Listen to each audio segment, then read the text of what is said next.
What's up, guys? This is Comic Confidential, the weekly podcast where we bring you all the week's comic-related news and break down the top moments on all the DC and Marvel TV shows. I'm your host, Troy. Alongside with me today, he's here anyway, Kate. Hey, what's up, man? I am here and alongside you and across from you. And with me and all that. And also with us and alongside us, and that is Amy. I think I'm a bit parallel. Yeah, you're like kind of diagonally to me. Yeah. Anyway, now that we've got all that sorted out. That's really good for like that visual talk is fantastic for an audio-only platform. Yeah, look, just try to figure out. You can draw it on a piece of paper and try to figure out where we're sitting opposite each other and stuff like that. It's like a game. Yeah. Like noughts and crosses. A game that nobody wants to play.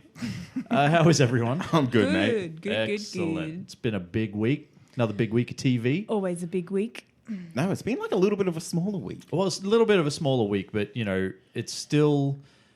There were some good moments that we'll get into pretty soon, but we've also got something else exciting happening, which is, of course, Marvel vs. DC Round 4. Yes. Yeah. So we're going to get into that. We're each going to have a battle. Yeah, it's going to be a throwdown of the mightiest of villains this week. That's right. Bad guys only. Was that like a surprise? Did I just spoil it? Well, you have now, yeah. So thanks, mate. Surprise. Yeah. Spoiler alert. It's bad guys only. No heroes allowed. So, yeah, we'll get into that soon. But first, the news. So, first point, and my favourite point, Young Justice Season 3 is a go. It is a go. Damn. And I'm super excited. Congratulations, everyone. Yeah, you guys did a real did good job. It was me. Yeah, it was mostly Cade. You're welcome, everyone. Consistently hashtagging keep binging Young Justice. Yeah. Just petitioning for days. I just made up a Twitter bot and it just did it like every second. Yeah, nice. Yeah. Well, it worked because, they're bringing it back, which is really exciting. Should be back by next year, I think, which is pretty cool. Yep. And I think this is something that the fans, I think, have definitely been asking for. Yeah, well, considering Season 2 ended on the cliffhanger. Yeah. Exactly. Yeah. They can't do that to us. Did Kid Flash die? Did he? No. Did he? No. No? Or did he? No. Hey, we'll find out You'll soon. jinx it. But he could have. Maybe he's just one with the Speed Force now. Probably. I don't think they'd get rid of such a major character. But we'll find out soon enough when they bring it back. But just wanted to throw that out there because congratulations, you guys, you did it. We all did it. We all did it. That's the power of the internet, really, isn't it? That does show how powerful every person's voice is. Yeah. It's bloody fantastic. I love that. As mental as some of those voices on the internet can be. Well, they're the most powerful, if you ask me. The crazies. The crazies. Yep. Yes. Hey, speaking of crazy. speaking of crazy, do you know Elektra is going to be in Defenders? Yeah. Yeah. How's that for a fucking spoiler? You're full of them today. I don't really see why. Maybe she's going to be the villain. I think she will be the villain. No, she can't be the villain because they've already named Sigourney Weaver as the main villain, but she's still unnamed. Well, she will be villain Number 2.0. No, well, the way I think, because when you look at how Daredevil Season 2 kind of ended, she was kind of on the verge of becoming this dark sky thing or whatever. Like, none of us understood what was happening at all. She's going to be possessed with a demon or something, isn't she? Something like that. So she might maybe start off as the antagonist and switch and, sort of help the team out. Because that never happens. Yeah, but I think, like, when you're dealing with a show that already has, like, 4... great and what will be established characters by the time the show comes around. I don't think you need to add another person into the mix, and especially a character that was kind of so shit, for lack of a better word, not great. Yeah. So I'm just trying to be diplomatic, but no, mate, tell it how it is. She was fucking terrible, and we don't need to see her anymore. Well, look, it was pretty shit. It was the weakest part of the Daredevil Season 2 storyline. I don't know why though. I think you're going to run, and again, we're talking about a series that is 8 episodes long. Yeah, you're going to run the risk of just Street Fighter the movieing it, just like trying to like jam. Everyone's mashing their hands characters. on the keypad. Hashtag best movie ever. Then, well, it was, yeah. Fucking bring it on. Anyway, that was a good movie too. Yeah, that was a good movie too. Anyway, should we move on? We shall. I think we've sort of let everyone know how we feel about that. Kevin Feige has ended what seems to be like 1,000 years of speculation, and he has finally confirmed that Michael Keaton will in fact be playing the Vulture in Spider-Man Homecoming. Finally. I called this how long ago? Yeah, well, so did everyone. No, not to mate. burst your No, bubble. no, Not it to was burst just your me. bubble, mate. But it was like everyone was well and truly convinced that this was happening, and then those rumors were shot down, and then Michael Keaton was like walked away from the project altogether, apparently, and now here we go, and it's It's happening again. and it wasn't even announced. It was just him in an interview talking about the Doctor Strange movie. And he happened to just name drop a couple of the villains that they've got coming up. And that was one of them. Oh, playing it cool. Yeah, so he's just like, well, here you go. And now everyone's just like, well, why didn't you just fucking announce it? Why was it such a secret? Why did you tell us no and then tell us yes? Yeah. Yeah, and it's not like it's a freaking groundbreaking villain. No. It's a fucking old prick in a bird suit. I would Birdman like... 2.0. Yeah, I Yeah. would like to think that they're going to do a little bit better than an old mate in a bird suit. I don't know. There is some of the. Have you seen some of the concept artwork that's come out though? It's like quite a high tech vulture. Yeah, and all that yeah, sort no, of it stuff. High-tech does bird look suit. awesome, like with the blades and the wings and all that. Yeah. It looks pretty rad. It does look pretty rad. So we'll see how that goes. But it's just it's just one of those things. I don't really understand why it was such a secret. If it wasn't even like a reveal, it was just a bleh. Yeah. A And word there it is. vomit. A word Out of vomit. Yeah, it. yeah. Probably just slipped out and he was like, oh, fuck. Now I'm going to roll with it and Yeah. give some more names. Yeah. Yeah. Anyway, Anyway, the biggest news of the week. The biggest the news. big boy. Who wants it? Who's going to Oh. take it? Shall we rock, paper, scissors? No, because no one can see that. We just yell out what we're Again. going to do. Audio, visual.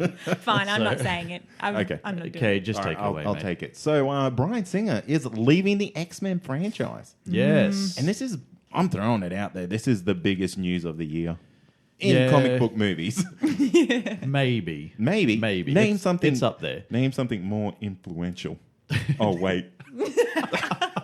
I think the bigger part of the news, though, like overall, is not just Bryan Singer leaving the X-Men franchise, but the fact that Fox is now going to look to completely reboot the series. Yeah, that's a possibility. So they're looking at doing the X-Men movies, Wolverine, and would that include Deadpool? Like, do you think, with all the trouble with Deadpool at the moment, do you think it's going to get past 2 movies? How do you mean? Oh, well, yes, I do, because there's reports that they're already looking at Deadpool 3. They're looking to get a director for that, even though they're looking for a director for Deadpool 2. But they're so confident in the success of Deadpool 2, regardless of whether Tim Miller is there or not, that they're already looking to Deadpool 3, which is rumored to have like members of the X-Force and all that sort of stuff in it as well. So they're well and truly set with that. That's fine. The problems that they're having is, we now know after Logan, Hugh Jackman is no longer Wolverine. So he's gone. And then you've got Jennifer Lawrence, Michael Fassbender, James McAvoy, and Nicholas Hoult have all finished their contracts. Yeah, they are not going to come back. No. Well, if they do come back, can you imagine the money that Fox is going to have to spend Well, to yeah. get them to re-sign? And these movies don't make that much. Well, yeah, exactly. Like the X-Men movies, it's like, don't count Deadpool, that was a one-off. Yeah. But these other X-Men movies, man, they're kind of like studio flops. Well, I wouldn't go so far as to say that, but like when you're looking at Deadpool, which was such a success as it were, it still didn't crack the $1 billion mark. Yeah, exactly. So, so it's concerning in the fact that where does it all lead? Because the X-Men is like really a beloved kind of franchise that nobody wants to see like have gone or fucked up. Well, that's what I was just going to say. How many X-Men movies can you make before you're just like, I can't deal with any more X-Men movies. I'm just going to go and watch the old shit that I love. Like, I can't watch them new fuck it ones. up anymore. Yeah. Yeah, Well, like X2, look at that. It's like the perfect superhero movie. yeah, but see, I still, and I don't really care what anyone says. Like, I didn't hate X-Men Apocalypse. No, I didn't hate think it. it was like, such a shitstorm that everybody kind of said that it was. Yeah. So while it was obviously the weakest entry in the new lot of movies, it's still, it was still pretty good. So my concern is more 2011, I think it was, with X-Men First Class, is when they've rebooted it already. Yeah. Yeah. Well, yeah. Well, the thing, it wasn't a reboot. It was kind of like a soft reset, wasn't it? Well, no, because initially when they brought that movie out, because it wasn't until Days of Future Past that they brought the old actors back in. So initially when they did X-Men First Class, there was like talks that Michael Fassbender and James McAvoy were looking to Patrick Stewart and Ian McKellen for like direction, for direct inspiration, and they were told by the director at the time, this is a whole new thing going forward. Do your own thing. But then with X-Men Days of Future Past, they obviously decided that it'd be better to bring the two together. Yeah. So who knows? But I don't know if a reboot is necessarily the right thing to do. Well, the only thing it could do, and I only see benefits from it, really, is because what they could do is they could really reboot it in a way that Deadpool can be a significant part of the X-Men universe. Yeah. In the sense that, he can, go and play with them and all that type of shit. Go and play with them. But more importantly, this could almost open up negotiations to work with Marvel. Which is the thing that they need to do. Yeah. So rather than try to keep doing it themselves, I think it's time that they teamed up with Marvel Studios and actually made some good shit happen. Otherwise, maybe it's more a concentrate on the solo entries rather than trying to do these big sort of team up movies. Yeah. You know what I mean? Actually, think about get Gambit off the fucking ground for starters. Yeah. Try to make that happen. That poor movie. Which is also still looking for a director now that Doug Liman has stepped away. So maybe concentrate on solo entries and build around that. Who knows? I worry for the future of the X-Men franchise. You think a better way that they could do it is kind of do it the way Marvel did it and bring them together in the sense of an Avengers. Yeah, exactly. The X-Men version. Exactly. Yeah. So cool. you could run with certain characters, whatever characters that Fox actually has the rights to, and then you could bring all those people together in a big X-Men style storyline. Well, I could see them also incorporating Fantastic Four into this reboot. Well, they could. They could. Oh, God. They're a bit of a bad juju Fantastic Four. Yeah. I don't know if they're, I don't know if anybody is ever going to get that right. Third luck's a charm. Yeah, well, that's true. true. Well, technically it's fourth because there was the one from the 80s as well. Yeah, nothing counts. counts. Nothing from the 80s counts.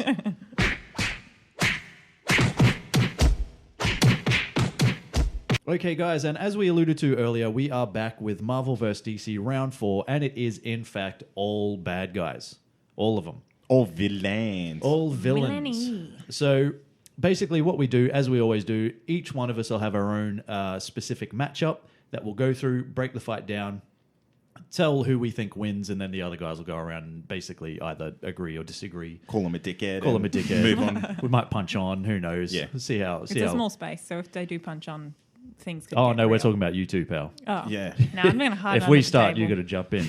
And then we'll have one big match, which will be a free-for-all, which is basically exactly as it sounds. We just all jump in and get into it and decide who we think wins. And we also put a Twitter poll out for that as well. So we'll let you guys know what you said. But you Yeah. guys know because you said it. In case you forgot. Yep. Yeah. Anyway, Cade is going to kick us off. Yeah, so I got the Anti-Monitor versus Thanos with the Infinity Glove. Ooh. Yeah, man. This was a really good throwdown in my opinion. It's so hard to tell who wins, who's gonna come up out on top. Yeah. Shit, I don't know. Let me try explain it to myself as I go through my notes. Jesus Christ. Jesus Christ. So Okay, prepared. so I am going to start with the Anti-Monitor. So the Anti-Monitor was one of the most formidable foes in the DC universe. So he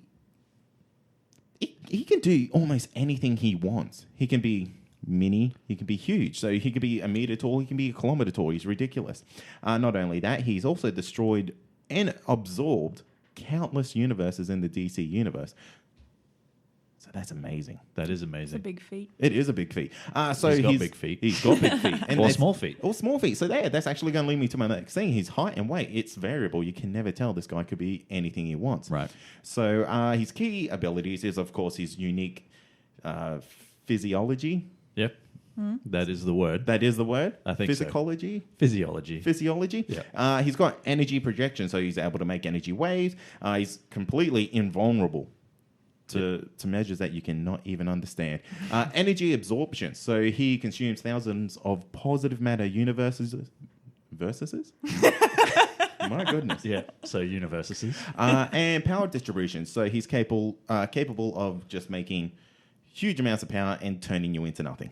Cool.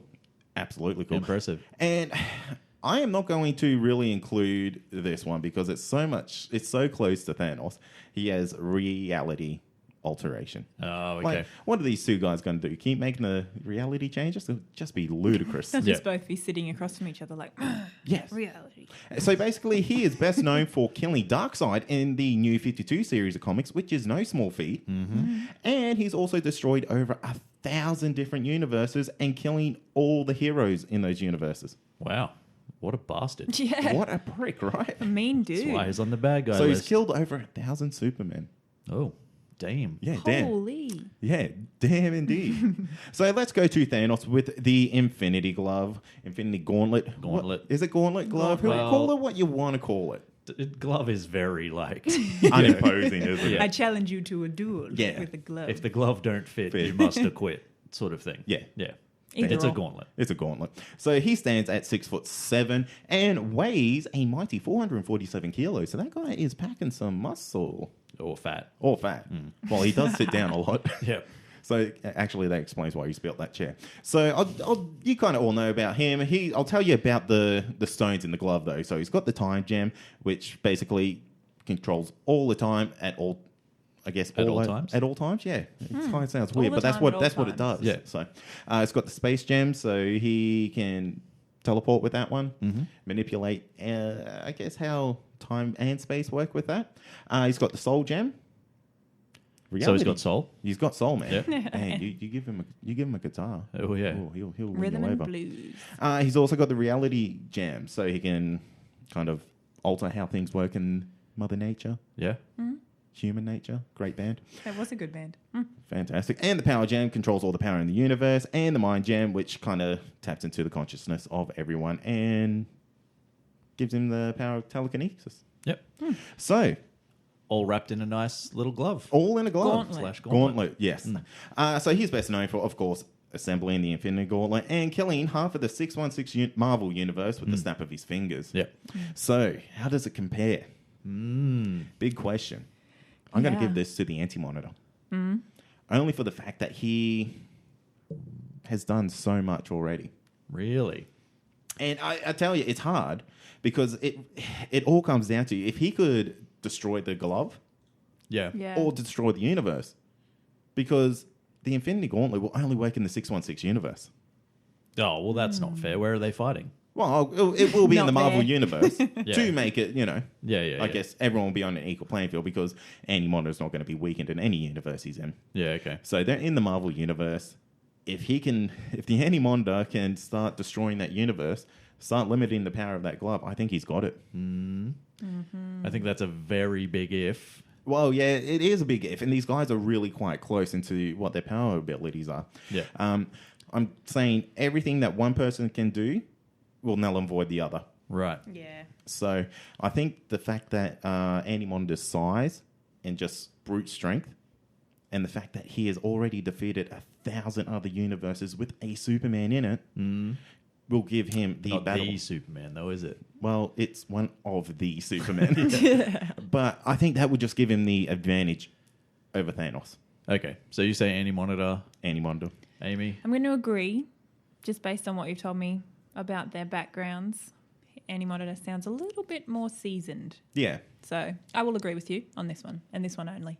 Ooh, I'm going to keep it short and sweet. Thanos with the Infinity Gauntlet. You guys are mental. you're dreaming, man. So that's going to take us to Amy. Yeah, so my battle is Mystique versus Cheetah. Ooh. Ooh, the ladies. All right, I'm going to start off with Mystique. So Mystique stands a measly 5'10" when compared to That's very measly. Ouch. weighing in at 125 pounds or about 60 kilos. Her most notable features are her eyes and her bright red hair. Oh, I would Crazy say it's her yellow. personality. Oh, you love her personality. she's really nice to talk to. Oh, good, good. Little is known about Mystique's past, actually, due to the fact that she can eliminate any outward signs of actual aging. So nobody really knows how old she is. I would say old. Yeah, me too. That's actually That's cool. interesting. I'd love that. So Mystique is a shapeshifter. As I said, most known for her red hair, yellow eyes, and I missed her blue skin. Oh, yeah. Crazy blue skin. How did I miss that? Yeah, nobody really pointed that out. Yeah. So, Fun fact, Mystique was actually introduced as a foe of Miss Marvel before becoming a sort of main feature of the X-Men series. Fun fact there. Fun fact. She's always naked. Always naked. What? Yeah. Earmuffs on, kids. There's You might hear a nipple. How freeing that must be. Onto her powers and abilities. So, obviously, as I said, she's a shape shifter. I'm struggling with that word today. She also has something that my research has called metamorphic adaptation, I guess, which allows her to adapt to her surroundings, shift her organs around, not only shift her outward appearance, all that kind of stuff. So she can dodge bullet wounds purely by moving important organs out of the way. Excellent. Handy. Yeah. She has enhanced physical attributes, speed, agility, strength, reflexes, but although her strength is not really measurable in terms of super strength, like we would call it, it's just a little bit more enhanced. Yeah. Accelerated healing, she can repair her skin. She's also immune to most toxins and diseases because of her quick healing abilities, I guess, and the fact that she doesn't age. And she also has a little bit of a psychic defense in terms of she's harder to penetrate with telepathic abilities. Of course, you would laugh. I was laughing at something else, I swear. All right, well, I'm just going to finish up on Mystique there. A lot of people know Mystique purely based on the X-Men movies, like we were talking about earlier. She's been portrayed by a couple of different people. Jennifer Lawrence, the other lady's Rebecca name. Romijn. That's her. And going up against Mystique, we've got Cheetah. So I've gone with the Barbara Minerva version of Cheetah, which is my fave one. Height 5'9", so not much different. Pretty even. 120 Stevens. pounds, a little bit lighter. Ah. Mystique would hate that. So Barbara Minerva or Cheetah as she's known as, is an anthropologist who was obsessed with gaining artificial artifacts, obviously, because she's an anthropologist. You're struggling, champ. Oh, yeah. Anyway, she gains this ability of the cheetah through a ritual, I guess, which involves her eating berries and blood of some old race, which is kind of gross. Yep.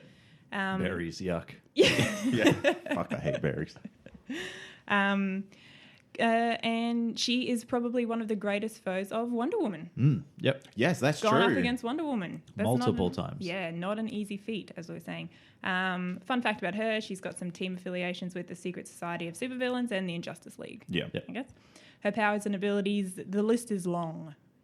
So she has the outward appearance of a cheetah, obviously. Yep. Right?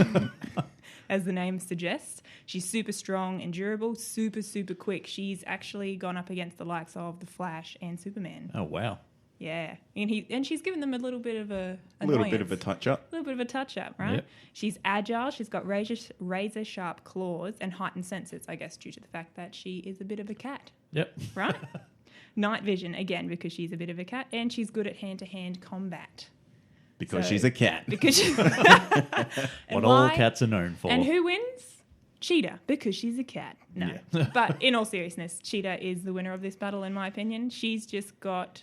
Mystique is an adaptable foe, I guess. Yep. She can shapeshift into people, plays with people's minds when, in terms of shapeshifting into people she may, or the opponent may know. Yeah. Things like that. But she's too quick. She's got razor-sharp claws. I don't think Mystique's healing abilities would be able to keep up. Yeah. Too quick, too agile, too cat-like. Bam. Too much cat. Too much cat. I agree. Yeah? Yeah, I think that's an easy one. Yeah, I think we all agree. There's no match there, in my opinion. Look, I don't think there would be no match. Let's not put Mystique down a little bit too far. I think different grades. When you play like recreational sports and there's like an A grade and a B grade and a C grade. Mystique's in C grade. She's working hard. Enjoying what she's doing. But you've got Cheetah up in A grade. Just getting ready to go peninsula. Yeah, to the next level. To the next level. I guess the only way Mystique would have an advantage if she could prepare before and would know something that could throw Cheetah off her game. Catnip. Yeah, definitely. Turn into cat. Whiskers. Whiskers. But in all honesty, that could be something that could throw Cheetah off. It could be. Yeah, absolutely. I think the only I don't know. I don't really see many ways that she could win. Possibly, I've actually got nothing. I think it's a. I guess think it's something to done. point out is she could turn into Cheetah, like we were discussing earlier, but it's, well, from all things that I can find, she doesn't actually gain the ability. Yeah, so it's just the look. Yeah. Yeah. Cheetah. Cheetah. Oh, Done. shit. Unanimous. Man, we got 2 DC winning going over here. Yeah. Oh, we do. Now it's over to you. All right. Who have I got? I know. Who we Actually, got. who do you have? So I have Sabretooth versus Killer Croc. Hey. Hey, That's a good one. That's a good one. Little street level brawl. Yeah. A little bit above street level. Did but you switch that out? No. You fucking did. What do you mean? I'm sure you had someone else chosen in the man. week. Not me. I'm always prepared. Anyway, so Sabretooth versus Killer Croc, and as I always like to do, a little bit of boxing style intro. So in the red corner, standing 6'6" and weighing in at 275 pounds, he is a mutant formerly associated with the Weapon X program and longtime arch enemy of Wolverine. Fighting out of Edmonton, Alberta, Canada, he is the Slasher, El Tigre, the murder lord of the Eastern Hemisphere. It's Victor Sabretooth Creed. Yay, Victor. And now his opponent in the blue corner, or is that the blue corner already? Did I say that? Anyway, in the other corner. Fuck, you're a professional, mate. I know, right? Standing a whopping 7'5". That's pretty tall. And weighing in a lean 686 pounds. He is a criminal and current member of the Suicide Squad, born with a regressive avatism leading to his reptilian-like features. Fighting out of Tampa, Florida by way of Gotham City, it's Waylon Killer Croc Jones. Oh, brilliant. Nah, he's all right. Is so this anyway, the theme for how this fight's I'm pretty going? sure that's racist. no, well, look, a little bit of a power breakdown for Sabretooth. So you guys know fairly well. Very, very similar to Wolverine. He's got a regenerative healing factor, which is on par with Wolverine. Retractable claws, sharp teeth. He's got superhuman strength, which is measured in the tonnage, but the very, very low tonnage. Durability, speed, reflexes, feline-like agility, all enhanced. He's a cat. He is a cat as well. Hey, Yeah, do you he's think no like cats. you set him up on a date with Cheetah? Maybe Yeah. they should have battled. They could anyway. Anyway. That's fucking brilliant. Too late. Anyway, we'll look into that. He has extended longevity, potentially older than Wolverine, and Wolverine's old as shit. He's a heightened senses to superhuman levels, allowing him to see in the dark, hear light breathing from long distances, and track almost any prey. So this is a guy that has gone toe-to-toe with Wolverine, given him many problems along the way. He's used his teeth and claws to escape Spider-Man's webbing, which is pretty good. If you know Spider-Man's webbing, And I as do. I do. He has basically, punched through a brick wall, tossed a car. He's KO'd Rogue before, which is pretty decent. Plenty of stuff. Crushed a man's skull with his bare hands, fast enough to dodge gunfire from the Punisher, but more importantly, fast enough to actually hit Spider-Man, which is pretty good. Yeah, that's not bad. That's more impressive than everything else you've said. No, that's pretty good. But he's taken a punch to the jaw from Luke Cage and just kept on jabbering. He didn't care. And he has also given Miss Marvel a run for her money. That, I believe, is bullshit. No. She won, obviously, in the end. What did he do? Big Get in error the run. way and she tripped over him? Just clotheslined her. Anyway, so a bit of a breakdown for his a combatant, Killer Croc. Very similar. So a regenerative healing factor. He's got armored skin, which is invulnerable to high caliber weapons. Superhuman strength. He's been known to rip off a safe door or two. It's no easy feat. Superhuman speed, enhanced senses, claws and fangs. He's an expert swimmer. He's pretty good at swimming. He's a fish. Yeah, he's basically the Michael Phelps of Gotham City sewers. This is a guy that's gone toe-to-toe with Batman and Nightwing. Has almost broken the bat on at least one occasion, which is good. Probably one of his better feats is that he's gone toe-to-toe with Bane and has actually bested him quite considerably, which is pretty good. Punched through walls, as I said, ripped off bank vault doors. Chewed off his own hands one time to escape Arkham Prison, which is more to show That's his pain 127 tolerance level. hours. Right. And then they grew back. I was going to say, does that grow back then? It does grow back. Yeah. Yeah. How funny would he be with no hands? Would he become Lizard Man or Snake Man? He'd then? be Snake Man. T-Rex. Killer Yeah, T-Rex. Killer T-Rex. And he's also survived being thrown off the top of Wayne Manor. Okay. So that's pretty cool. That's at least 25 meters. Yeah, it's I don't know. Actually, it was like 100 foot or 1,000 foot or something. Wayne Manor's pretty tall. It cannot be that tall. Yeah, it is. 1,000 feet. Yeah. Fuck off. Comics, mate. Comics. So your guy can Grow a kilometer. grow to a kilometer. Yeah. And that's normal. That's fine. Well, that's the anti But Wayne Manor can't be that big. No. All right. So who wins? For Who me, wins? For you? yeah, for me, look, I think this would be one of the more sort of bloody and ferocious battles. And I think when you take into account that both guys have incredible strength, speed, and ferocity, and neither of them would really hold back. Yeah. And then you take into account the fact that both of them have enhanced sort of healing factors. I feel like this is like a National Geographic fight. Yeah, basically. It's like you could see it on Planet Earth too. Yeah. It's like cat versus croc. Yeah. It's like that. I'm just going to pause for a second. There's a YouTube video of an actual cat going up against a crocodile. Yes. Yes. Yeah. it'll That be is like what that. this is. It's where I got the inspiration for this fight. So who takes it? It's got to be Sabretooth, in my opinion. The reason kind of why he's too smart, for starters. And if Killer Croc has been accused of being anything, it's an idiot. Yeah. So there is that. So he's too smart, too slick, much more experienced fighter. He's been around for possibly 100 or more years. So he's got that under his belt. Plus he is an assassin and all that sort of stuff as well. So much more highly skilled fighter. Not only that, he heals quicker. So Does he really? Yeah, so his healing factor is almost instantaneous, like Wolverine.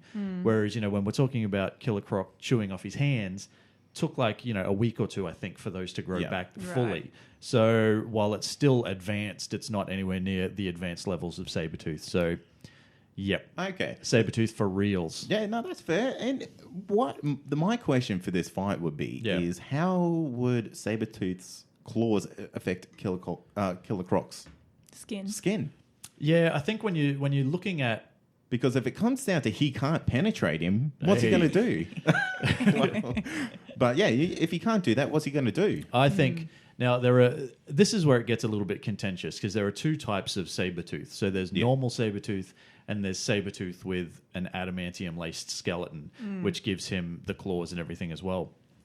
I think if you're looking at adamantium-laced Sabretooth, there is no comparison whatsoever. Yeah. He'll dominate. Yeah, it's over before you even, blink. Yeah. However, I think his claws and his teeth are still well and truly sharp enough that, he'd be able to do some damage for sure. And at the end of the day, he's a better overall fighter. And that's what matters. Well, yeah, and that's what it'll come down to. So. Yeah. Like you said, he's an assassin. He is. And Killer Croc's He's just some brute force. Brute force. a bit Yeah. of a thug.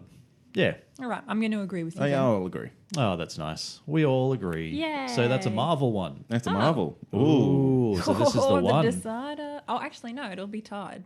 Well, yeah. But still. Well, let's see what happens. Okay, let's Last do it. one wins. Last Last score wins. Balls to the That's wall. not how it works, mate. If it's a tie. Okay. Okay, so this is the free-for-all. And so what we're doing is we're doing supervillain teams versus supervillain teams. And we decided to run with, for Marvel, the Sinister Six, comprising of Dr. Octopus, Electro, Sandman, Mysterio, Vulture, and Kraven the Hunter. Can I just mention something? It's so weird hearing Dr. Octopus. Is It's it? always Dr. Ock. Yeah, Doc Ock. Yeah. But, I'm trying to, just in case people get confused with any other Doc Ocks, Yeah. they might like That- their that's own fair. doctor. Their Yeah. local physician. Yeah, exactly. You don't know. So them versus the Rogues for DC, which is Captain Cold, Mirror Master, Heatwave, Weather Wizard, the Trickster, and Captain Boomerang. And we went with those teams in particular because they're probably the two most well-known lineups in those teams. Yeah. So the most famous, I guess. Famous. So, should I tell you what the Twitter poll said? Yeah, before let's we- do that. What yeah. did Twitter say? So Twitter had the Sinister Six winning 56% That's to close. 44 for the Rogues. Right. And just to throw it out there, I am going to agree with Twitter. I am also agreeing with Twitter. Yeah. Yeah, what are about you doing? champ?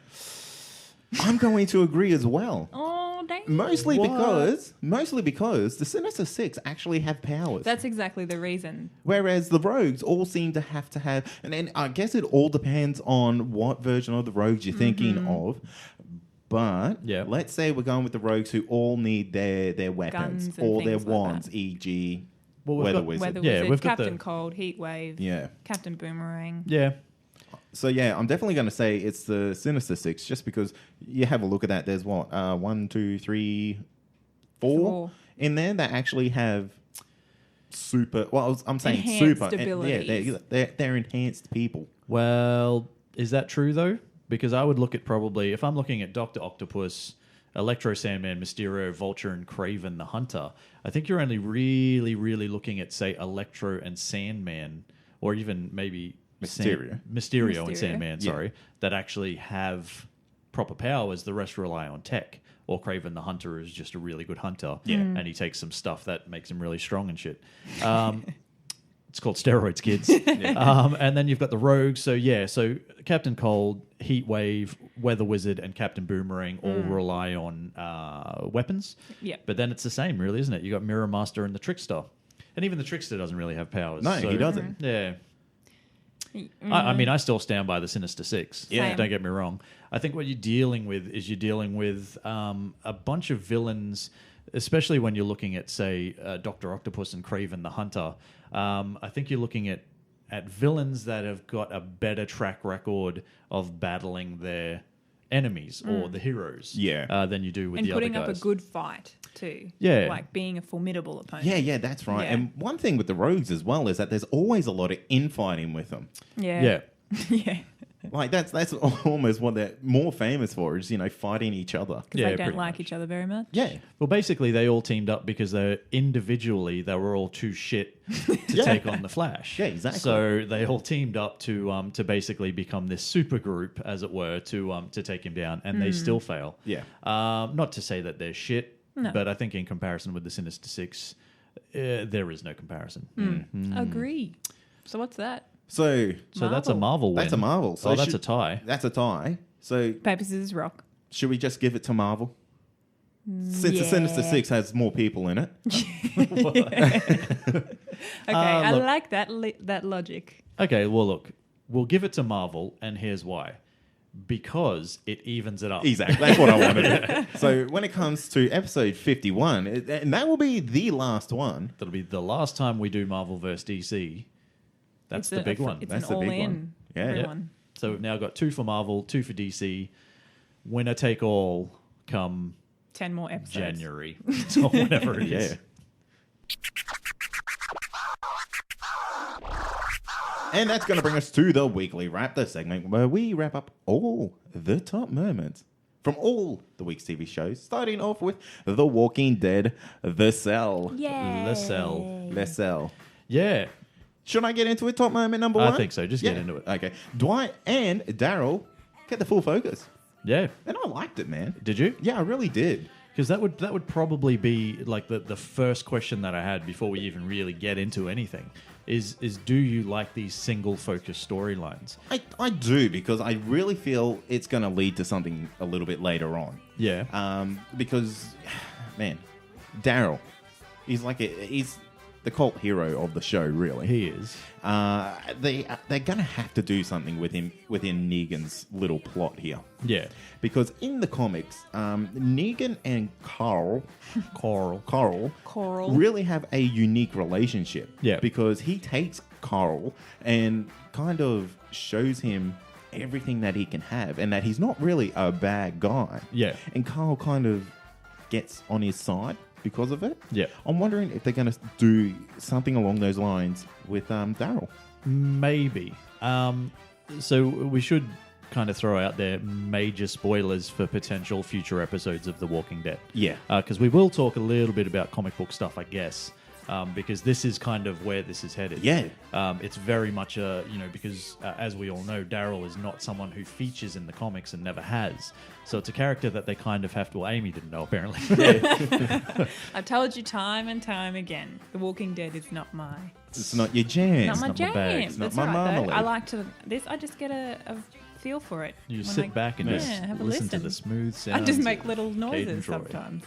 Okay, continue. Yeah, so basically, they really do need to do something with this character to make it happen, and it seems like that. I completely agree with you that they're going to take the Carl thing out of it and replace it with a Daryl. Yeah. Which eventually leads to kind of like Dwight sort of essentially turning his back on Negan and betraying him, as it were. Yes, exactly. So it's probably where all that's going to head to. If you didn't know any of that, soz. But that's probably where it's going to go. Yeah, well, what he does, he jumps shit because he's not the favorite. Yeah. And I think my biggest problem, going back to the whole single story like thing, is you kick off the season with such a killer episode, no pun intended, but like a killer episode that leaves people sort of hanging in the sense of what's happening with Rick and Maggie and all that sort of stuff. But then you are now 2 episodes from that. And does that mean like next episode we'll go back and we'll revisit that? And does it take any of the drama away from what happened in episode 1? Because they've left you wait so long to see the ramifications of that. No, I don't think so, because I mean we got all. There's still the tension from that episode because we got to see Daryl's like coming to terms with it. They throw him the picture of either Glenn or Abraham's, Pretty sure it was Glenn's mashed up head. Yeah, and like kind of throw it to him as a sense of like, this is your fault, mate. Yeah, and we actually see he breaks. Yeah, so well, a little bit. He breaks within himself. He doesn't down. show it. Yeah. Okay. So you don't reckon it takes away from the tension at all? No, because not the at all. episodes have enough tension within themselves. Yeah, because Negan is he's quite heavy in this episode. Yep. When he's on screen, you still know you're like there's just that hatred for him. Yeah. So yeah, I think it's still there. Okay. So anyway, getting back to top moment number 1, which is Dwight and Daryl getting the full focus. I think the whole reason they're doing this is to build to what you were talking about, and you kind of get a sense like with Dwight's story, they're kind of in a roundabout sort of way making you kind of feel sorry for him. Yeah. To understand that he might not necessarily be any different to say a Rick or anything like that because he was forced into the situation as horrifically, I guess, as any of the others. So that's going to lead to your acceptance of him when he does finally or probably turn his back on Negan and help everyone else. Yeah. So I think that's interesting. It's an interesting take because this is a character that we're supposed to hate. Definitely. Just quietly, is anyone up for some dog food sandwiches? Right. Yeah. They looked good. Sloppy Joes? Yeah, basically like Sloppy Joes. Yeah. I would not say no. I would definitely not say no. They'd smell though. Well, dog yeah, food they probably would. But I think by that point, Daryl would have fairly well smelt himself, so I don't think it really matters too much. The BO outweighs the dog food. Yeah. So it was kind of because that was his kind of whole story, and that actually I guess brings us to point number 2, which is top moment number 2 is that Daryl still refuses to kneel.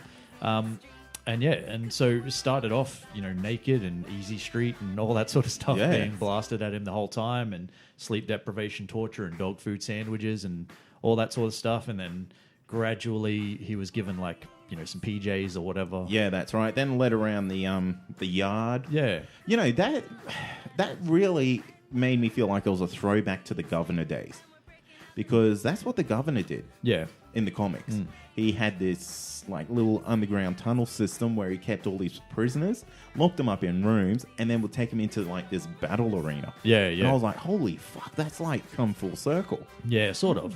Like fantastic. Yeah, it is good though. It's good the way they did it, and it's good the way. Like I think the best thing from this whole point, or this this top moment or whatever, is the fact that they've finally sort of given Daryl some character depth. Yeah, and it's. I know it's weird to say that when you're looking at one of the most popular like characters on the show, or the most popular almost character on the show, but he's never really had anything to do other than be the guy that's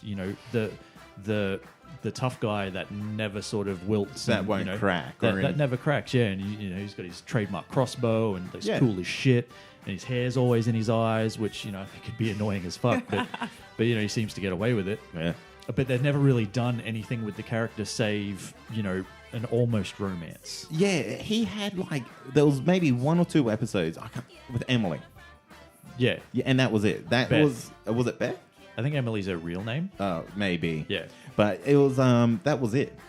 That was the closest we got to that and when his brother died. Yeah. Those 2 episodes were the closest we ever got to seeing this emotional side of him. Yeah. So and this is, you actually do, as we spoke about before, you see him kind of really actually break down and cry and fully, I guess, really come to terms with the fact that he probably was to blame for Glenn's death and all that sort of stuff. But despite all of that, and despite everything that he goes through, still never kneels, refuses to I think Negan asks him, who are you? Expecting the reply of Negan. My name's Jeff. He's like, my name's Jeff. So yeah, it's Daryl. Yeah. So it's good. That's balls of steel, man. Balls of steel. But Negan is going to bring us to top moment number 3. Yes, it is. And Negan, just total badass. Total badass. And you take that however you want. Yeah, okay. So not necessarily this guy is cool and we idolize him kind of badass. A little bit we do. We love to hate him. Yeah. But this guy, man, he's the villain that TV has needed for a long time. Yeah, or especially this show. Yeah. Because this show has lacked what you would call a really good villain, and people might say, but the governor was, The governor was not the way the governor should have been. No. If you're talking comic book governor to TV governor, completely different. But the TV governor was, while he might have had some moments of, all right, this guy's a bit of a fuck, he was never he was never sort of this point. Yeah. Because we're talking about a guy that's, kind of, I will save you, essentially, if you let me marry your wife. Yeah. I'll just take her because I think she's hot as shit. Yeah. Right. Yeah. Yeah, that's interesting. That's Also, I just killed her sister. yeah. Do you know what that's from? That was a throwback from when Daryl was going through that forest. Yeah. When he was on his own after that big horde came and he got split up. Yep. Dwight was there, Yeah. escaping with his wife and her sister. Yeah. And essentially killed the sister and said the wife's like, "Don't kill my husband. I'll marry you." Yeah. And he's like, cool. Let's do that then. Yeah. Yeah, so this guy doesn't really give a shit about you. Yeah, at all. At all. He's kind of he's all about controlling through fear and stuff like that. Yeah, that's exactly it. Yeah. Wants to be Still- the big man on still campus. Charismatic as fuck. He is charismatic as fuck, and I think that's probably more the Jeffrey Dean Morgan effect. You reckon? Yeah, because that dude. He's super charismatic. Yeah, see? Amy knows. He's dreamy. He is dreamy. He's dreamy as shit. I'll say it myself. What is... We've been talking about this As shit. as shit. Yeah. Is that good or bad, mate? It's good. What is think. what is shit as shit? Don't ask me to clarify. The shit. Yeah, it's Like- just, It's the shit? It's just the shit. Right. But if the shit is really good, then he is as cool as that. Right. So, Right. does that make sense? Yeah, okay. No, and it doesn't need to. All right, all your Anyway. questions have now been answered. Yeah. So look, the only other thing that I would say is that while Negan is, looking to be this really good villain that like I said, the show needs, I think we need to see a backstory of some sort. Surely we're going to get that soon. I would say so. We I would ha- hope so. We have to learn how he came to power. Yeah. Excuse me while I drink. Yeah, sorry, I got that at the wrong moment. But yeah, we have to learn how this guy came to power because you have to start small, right? Exactly. Or did he? Who knows? Yeah, who knows? It's going to be a bloody good travel. But I think in order to keep it from being like a real one-dimensional throwaway villain, Yeah. we need a good backstory, and we need it soon. Well, in the comics, he's still around. Yeah. They don't kill him. Like we said, spoilers. He becomes a prisoner. Yeah. So There you go. there you go. There's the future, kids. There's the future. But yeah. But we let's- don't know. This show it takes creative Well, yeah, it license does. every time. What do you every rate now and then. Yeah, I forgot we do ratings. This one for me, I'll give it a 4, and I think that's a really consistent rating for The Walking Dead. It doesn't drop. It doesn't get much higher. I didn't like the episode didn't blow me away or anything, but I was at no point was I bored or anything like that, and I was really sort of drawn into Daryl's character growth and all that sort of stuff, and seeing a little bit more about Negan and how, they work within the what's the Saviors thing called? Shit, I can't tell you. Oh, great. I don't know either. Excellent. Well done. But whatever their compound's called. The Sanctuary? Am I just making that up? No, that sounds about right. The Butterfly Sanctuary. Yeah, the Butterfly Sanctuary. That's a cool place. Anyway, so yeah, 4. Yeah, I'll meet you on that 4. Cool. Yeah, it's just good all the time. It's consistently Yeah. good. Like, it's for The Walking Dead to have a bad episode, I think the worst episodes that they have are their filler episodes, which kind of don't do anything for anything. But Yeah. this is building on stuff. Yeah, you know what I would really love to see this season with The Walking Dead, considering that, Negan's whole thing is he gets supplies from everywhere else. Yeah. One thing we don't see in the TV show that's quite big in the comics is how they battle the Winters. Oh yeah, and I don't think we've seen that at all. No, yet. I think maybe once we've seen like them battle cold. Yeah. But that's about it. But because it's a killer. Yeah. The Winter is a killer.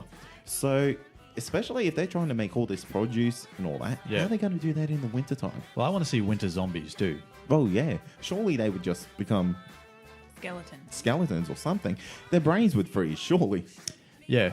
Well, then you just put a jumper on. Well, oh, that's true. Christmas jumpers. Yeah. Christmas zombie jumpers. Cool. I feel there's a market that no one's tapped into yet. I think you're right. That's going to take us to Supergirl with the episode Crossfire. Now, are you coming back in and joining us, I'm Amy? here. I'm ready to go. All right. Do you want to kick off top moment number 1? Sure. Top moment number 1. So Mon-El gets the secret identity treatment. He as does. Most aliens do. They do. Yeah. Most, Oh. if not all. Well, probably all, especially on this show, which is every third person is an alien. All of Yeah. them are aliens. Yeah. Or So a vigilante. Yeah, we got to see a couple of funny moments, I guess, with Mon-El. But we also kind of picked up on the fact that he's a bit of an asshole. Yeah. Like, just a sneaky asshole, really.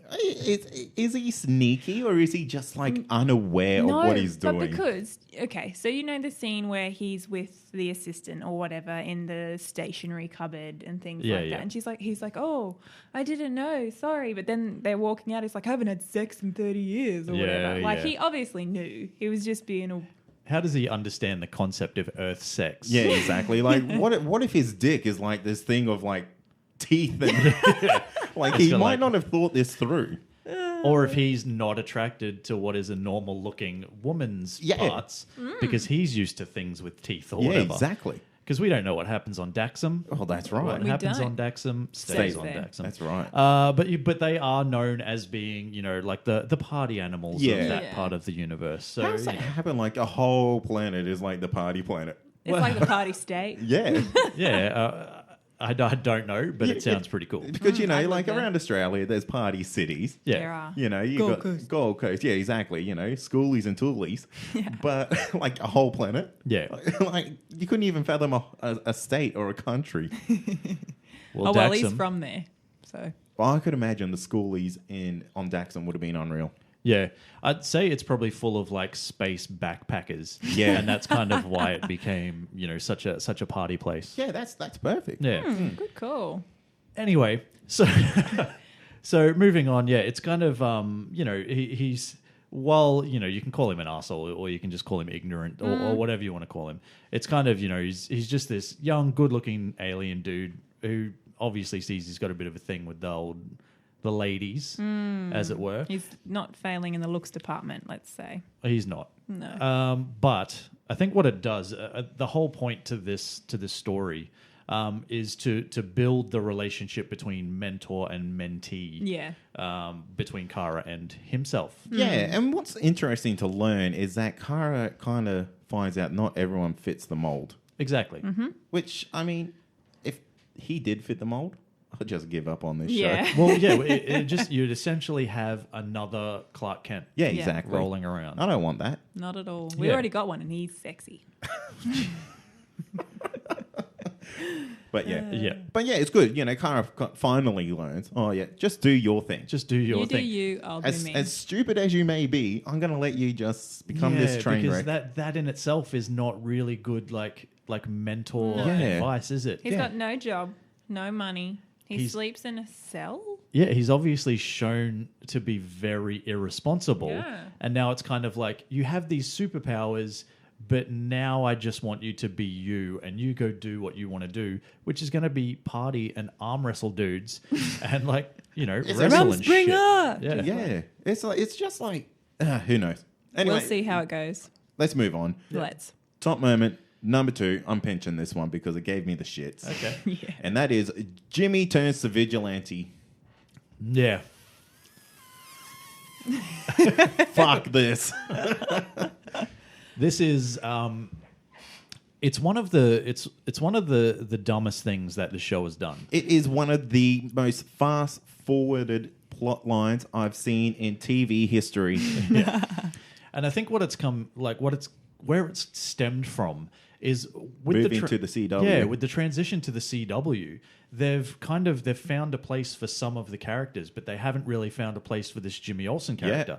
And they didn't really have an identity for him, and they were obviously losing Callista Flockhart and all that sort of stuff. So they've made him somehow from photojournalist to head of Catco. Well, wait, I'll hold you up there because his role at Catco was actually quite integral. He was the art director.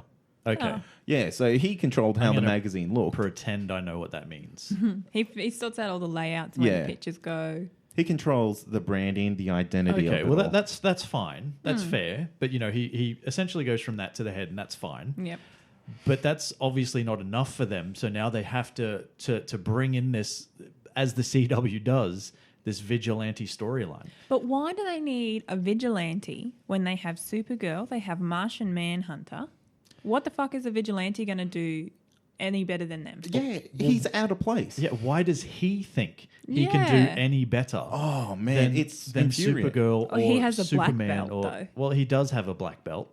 And don't you dare run over his dad's fucking camera. Because that's where it all stems from, isn't it? Yeah. Because there's been no previous talk about wanting to be a vigilante until his dad's camera gets run over. And then he's kind of like, then I kind of saw that, I need to fight crime now because of things. And that's everyone's kind like, of yeah, like, I okay, think, cool. Yeah, I think that's kind of how it stemmed. There was nothing else other than that.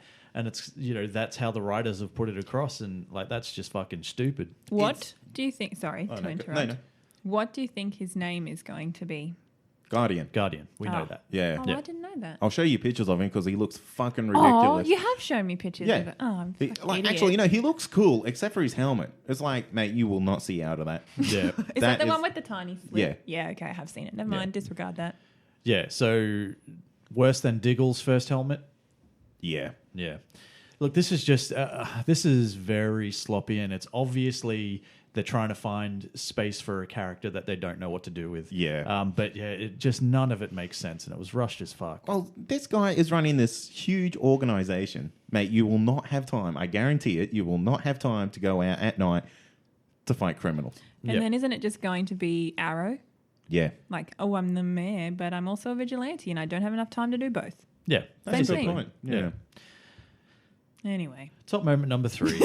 let's just move on.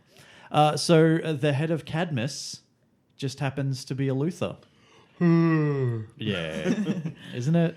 Yeah. Like it's basically taken what was already a one-dimensional villain that wasn't really doing too much, but could have been something, and they've just gone, okay, well, how can we try to make it interesting? Let's just make it a Luthor because we can't use Lex Luthor, and we're trying to make Lena Luthor good. Yeah. So let's bring in a bad Luthor and let's just make it his mum. Or is it though? Because I guess the other thing is that she's an adoptive sister. That's true. So it could be her mother, not necessarily a Luthor, but I think this show will take it in that direction. Oh, for yeah, sure. of course. For If they sure. can use Luthor, they will. Just Yeah. quietly. If, that's her mother, I want to see Lionel. Yeah, well, why not? Yeah. He's way cooler, and I want the same guy from Smallville. Yeah, she's the Yeah. same dude from Smallville. Bring I him want back in. I want the long hair. I want him fucking looking crazy as fuck. Yeah. He'll slot straight into this. Lionel Luthor when he was possessed by Darkseid. Yes, No. That perfect. guy, that one. Bring that guy back. But yeah, this is just another, like, it was already an uninteresting villain, like main villain. Yeah. That I don't think by doing that they've made any more interesting, unfortunately. No, I agree. Just it actually made the person a crappier villain. Yeah, no, that's what I think. I completely agree. Yeah. I think it would have been better if this had have been like some sort of standalone story, but like that's not how these shows work, unfortunately. No. Everyone's got to be connected. They have to be. They have to be. What do you rate it? Oh boy. Yeah, I had the highest of high hopes for this show coming into this new season. And so far, like, it's had some moments, but it's, you know, it's still really, really flawed with some of the things that it's doing, some of the storylines. It's just obvious that they haven't really taken the time to flesh these things out. So it's got to be a 2.5 for me, which is almost borderline generous. Yep. But I didn't really get much from this episode at all. What about you, Amy? I'm going to give it a 3, only because I did like the stuff they were doing with Mon-El. Yeah. And how he was different. Yeah. I will give it a 3 because I don't like giving less than 3s. Because I feel bad. So I feel bad. So it is my bottom line 3. Okay. I'm going to give it a 2. Ooh. Yeah. Harshness. Man, you got to be harsh, eh? You got to be harsh because they need to know what's going wrong. Because they listen. They listen. They do. I've got an inside scoop that They like me listen. best because I gave them a 3. Well, that's true. They're like, oh, I'll just keep Amy going. No, but it's a 2 because you can tell what the plot is straight away. Yeah. Well, I didn't know Guardian, so maybe that's why I gave it a 3. Yeah. But I don't know, man. Like, honestly, they just need to turn Mon-El into a bad guy because Supergirl is so overpowered. It's the curse of being invulnerable. Yeah. You know, you're so overpowered that your villains really don't stand a chance. But we didn't even... But this is the problem with this show and with a couple of these shows. The villains always do stand a chance. Well, until they don't. That's the inconsistency. Yeah. So if they use Mon-El as an actual villain, they can work on that because they aren't the same, but they're similar enough to make it interesting. Let me just point out something that we didn't even talk about, like what the whole story in itself was, which was kind of Cadmus arming civilians to kind of, you know, to make people, you know, it's pushing their whole anti-alien agenda and kind of making people think that, oh, you know, now like normal people can get alien weaponry because they're here and we're not safe from anybody and all this sort of stuff. So this is dead set just a bunch of dudes who like robbed banks, who had some alien weaponry, and Supergirl could still not take them out. Mon-El got shot too. Yeah, but you want to talk about like being overpowered.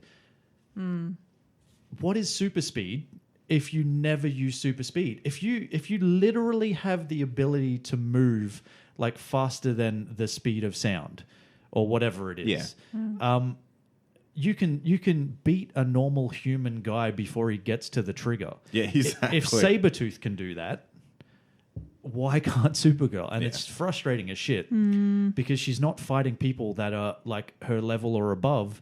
She's now losing to petty crooks. Yeah. And what is that?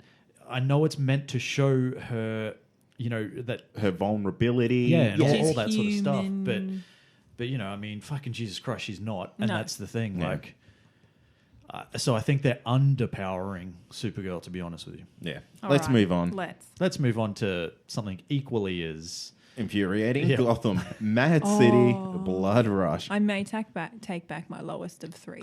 Oh. Let's just see how we go. Well, top moment number 1 is Detective Jim Gordon is back, baby. Damn. And guess what? No one gives a fuck. absolutely no one gives a shit.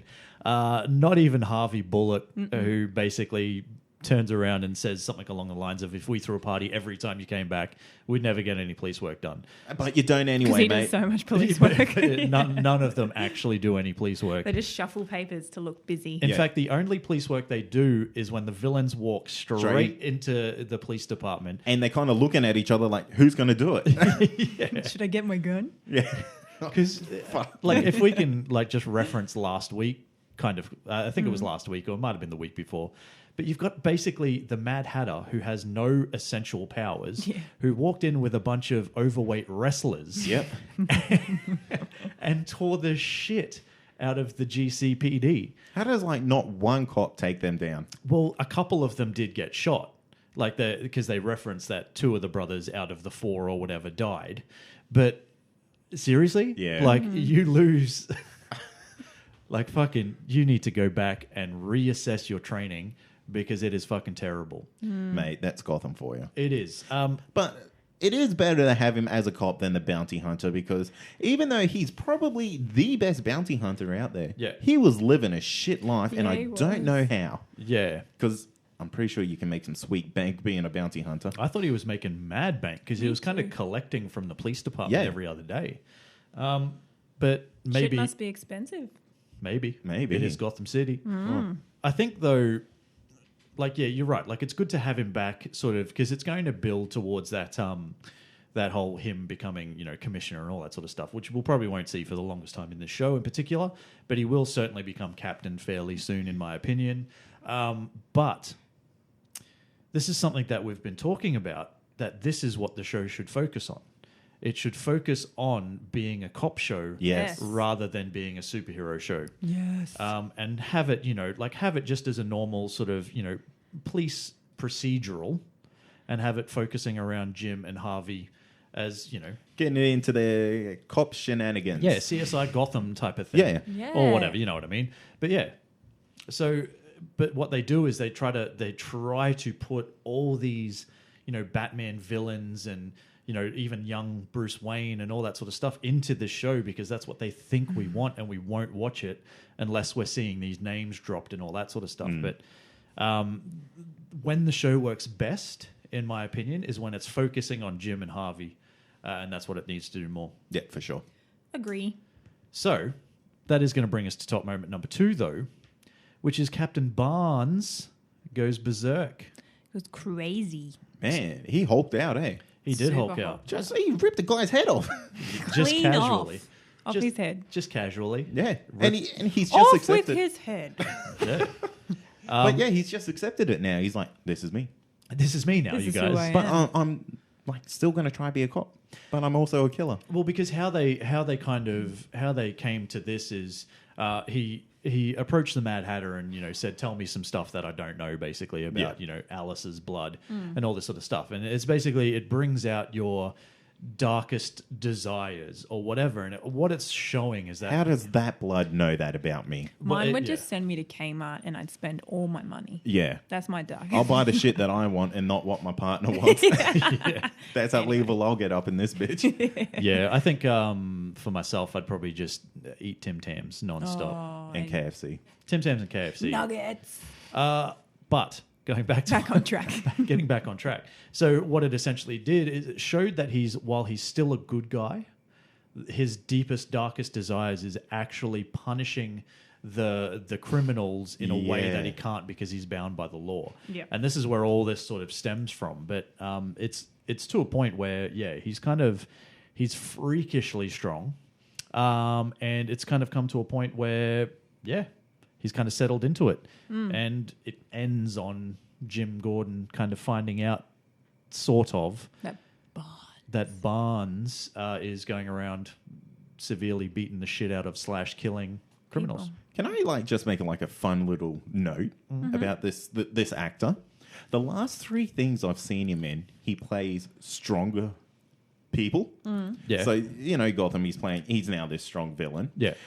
In American Horror Story, he played the strong man in that. Yeah. And, of course, before that, it was Fantastic Four in The Thing. Yeah.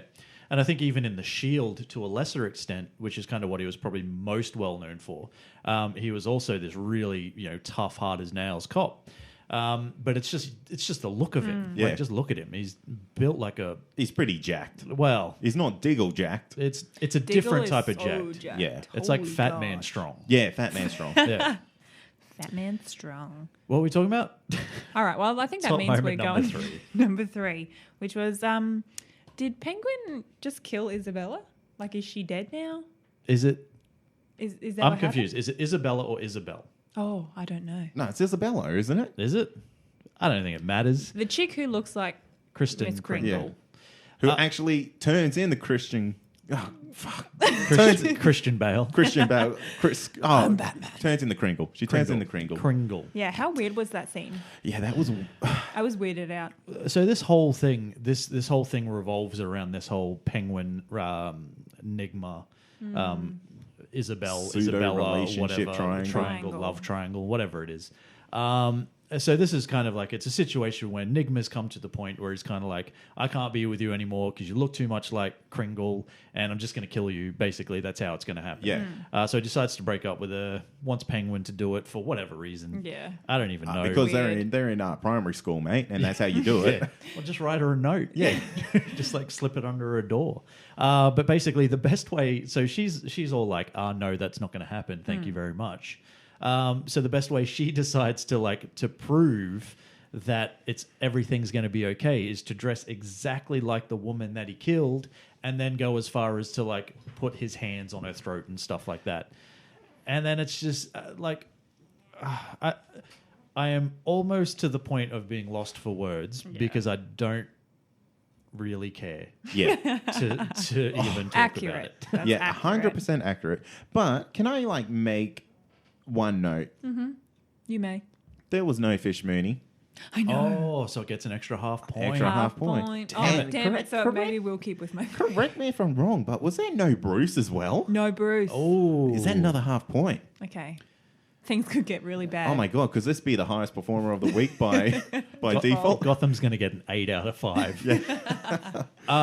Anyway, so the whole point of this top moment is essentially Penguin decides to take things into his own hands and cuts the brake lines, and she just happens to very TV conveniently what appears to drive her car directly into the path of a train. Oh my god, Can I I forgot that just- happened. Yeah, but we Can I- never see her die. I get infuriated whenever anyone's brake lines get cut because all I was thinking in my head was, bitch, pull the handbrake. Yeah. Well, Like, what is wrong with you? that's a good point. You know what I also hated though? What? Was like she's driving and she's just like, Someone someone help help me. me. I was like, who the fuck's gonna help you, bitch? Like seriously. Okay, hang on. We do technically live in a world of superheroes. So it could have been a situation where somebody could have helped her. That universe hasn't got superheroes. I suppose.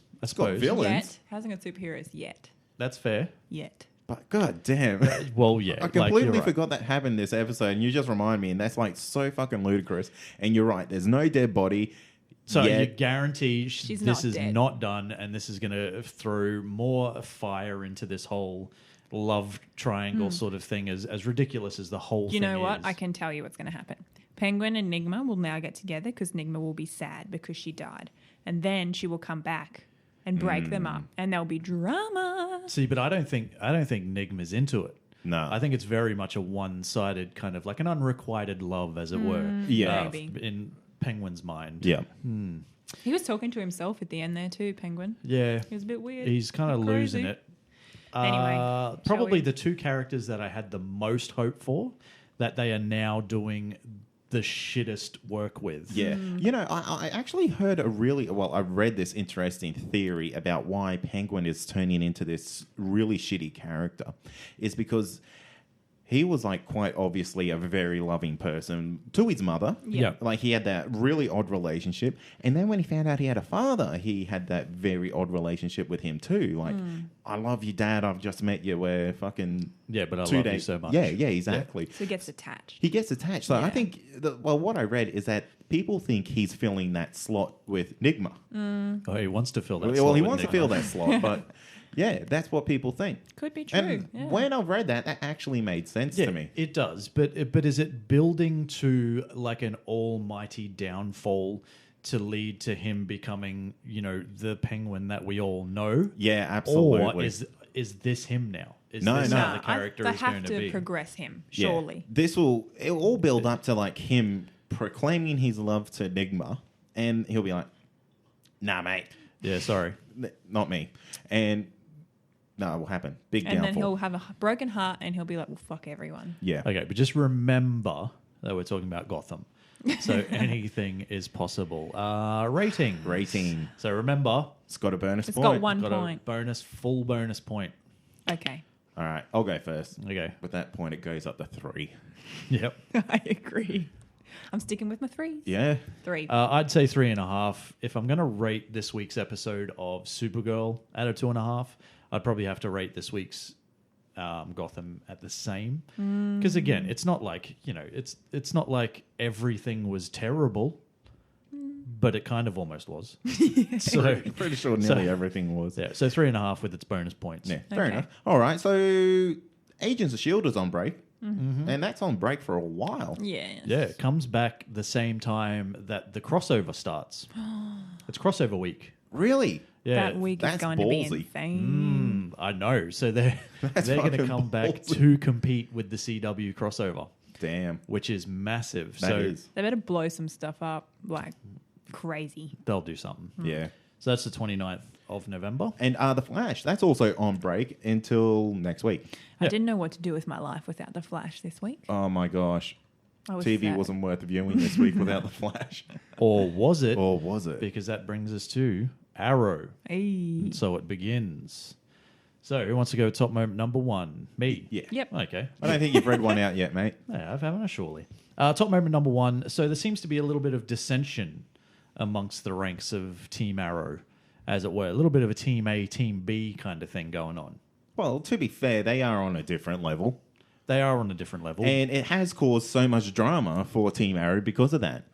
Yeah, but it's getting to a point now where he's not even bringing them in on anything until he deems them effectively worthy. So he's now running without a team, essentially, when he has a team. And the whole reason he got said team together is because he was running without a team. So all he's gotten back is Diggle. So now it's him and Diggle. Is that really enough to take on somebody the likes of Prometheus? Do you know what? While we're on the talk of teams, I'm just going to say here that I'm so over single people from the B team, if we want to call it, Yeah. branching off and being like, I can do this by myself. Oh, and then that cliche. he has to come and save them every time. Yeah. Like we saw with Artemis in this episode. I was like, oh, is that her name? It is Artemis, yeah. I was like, what are you doing? Why? The lights are turning off, so I'll turn off my earpiece. Yeah. Oh, I don't that's- need anyone's help. That's so infuriating. Shit is about to get as real as it's ever gotten for me. So now I'm going to go sans backup. Yeah. Yep. You Anyway, are mental, kid. I just wanted to put that little thing in there. But she is a 17-year-old She kid, is. as referenced. So, she's... A fucking idiot. she can be. It's just an immaturity thing. Anyway, What were you doing at 17, champ? I wasn't You weren't fucking being saving I wasn't you being weren't a fucking saving the streets of vigilante. Star City, were you? definitely Anyway.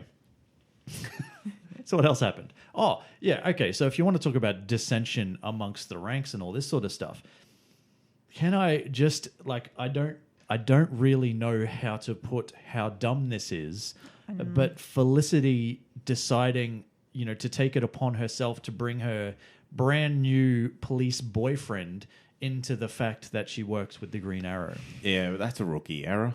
Well, she's not a rookie, is she? Well, no. Because she's been there since season 1. Yeah, exactly. She doesn't even like this guy. Well, you can tell that it's probably not going to last or whatever. Yeah. But this is a bonehead move to. I understand the whole, not wanting to keep secrets and truth is better than lies and all that sort of stuff. But this is a situation where, it could come back and cause some big problems because who is this dude? Yeah, exactly. I have a theory about who he is, but we'll get there. Okay. Ooh. Yeah. I'll Do get there. you Do you want to tell us no, now? it fits into one of the other. Okay. okay. All right. Oh, fair Secrets. Don't keep secrets, Amy. I'm just sticking You've with seen the what it Arrow does. theme. But I really think it's a bonehead move. I don't really see the point. I don't even see chemistry between these two. No, not at all. They're so boring. Oh my god. It's like every time it's like, oh, I didn't bring you coffee, or oh, I brought you coffee, or it's like that's all you got. And I swear it was in the season opener. Like he walked around the back of the couch and gave her a neck massage, Yeah. and I felt like the cringe Yeah. from her myself. Yeah. Agree. Amy, do you want to take top moment number 2? Just before we get there, though, can I just ask this question real quick? Mm-hmm. Would you prefer that, or would you prefer Elicity? No, I don't want Elicity at all. I don't want. I don't Because want I think her. with this show, it goes either way. Look, I would prefer, this is a big thing for me, but I would prefer Elicity over this new character that has no purpose. That's my feel. Well, see, this is the problem with the show then. It's people like you, Amy, that won't let I don't like Olicity. I don't like the whole thing. I did like it at the start, and then it got way too much. Yeah. But, you know, when they do finally bring a new character in, it's kind of like, oh, I don't like this new guy. But then he we're hasn't got always clamoring for new people, and we get sick and tired of when the bad guy turns out to be But we've somebody already that got, we like, know. he's got 3 other new team members. Let's not worry about the bloody cop. Yeah, I don't care about him either. I was just trying to, like, you know, stand up for him. Someone's got to do it. You're a bloody dickhead, mate. Top moment number 2, Amy. Top moment number 2. Excuse me. Did we see who was in here? Did we ever? Did we ever, Cade? Oh, my gosh. Dolph fucking Lundgren. Dolph fucking Lundgren. So he came in the flashbacks. I hate flashbacks. But I Or loved do it. you? Man, these flashbacks are... This and, like, when they did Deathstroke. Yeah. Those are, like, the only flashbacks that I enjoyed. See, I did not like the Deathstroke flashbacks. Yeah. Yeah, wasn't a fan. Actually, The you said whole that thing- last episode. Yeah, like the whole thing with Shadow and like all this sort of stuff, and I don't know, man. It annoyed the shit out of me. But it gave good pretense to who he became. So that's why they were good. I get it. I get it. This one was cool because of Dolph fucking Lundgren. That's right.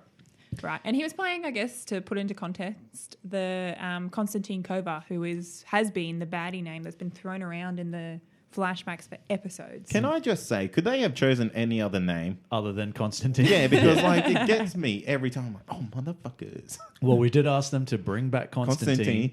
And they did, in a way. In a way. It's probably their way of like fucking with the fans. Yeah, and that's saying, hey, true. we did it. Yeah, you happy, mate? You didn't say who specifically. So here's this peace offering. But yeah, this I think like what they've done with these flashback stories, and we haven't seen too much yet or whatever, but bringing it and making it as grounded as they have the rest of the series, I think is really good as well. So again, going away from that kind of with the Deathstroke one that you're talking about, with the Shadow becoming a kind of like a ghost sort of thing that he sees, and the whole super soldier serum type of thing, and the for the Mirakuru. Hearing them say the word Mirakuru, a million times. Just to make sure you heard yes, it. we get it. It's kind of Japanese sounding for miracle.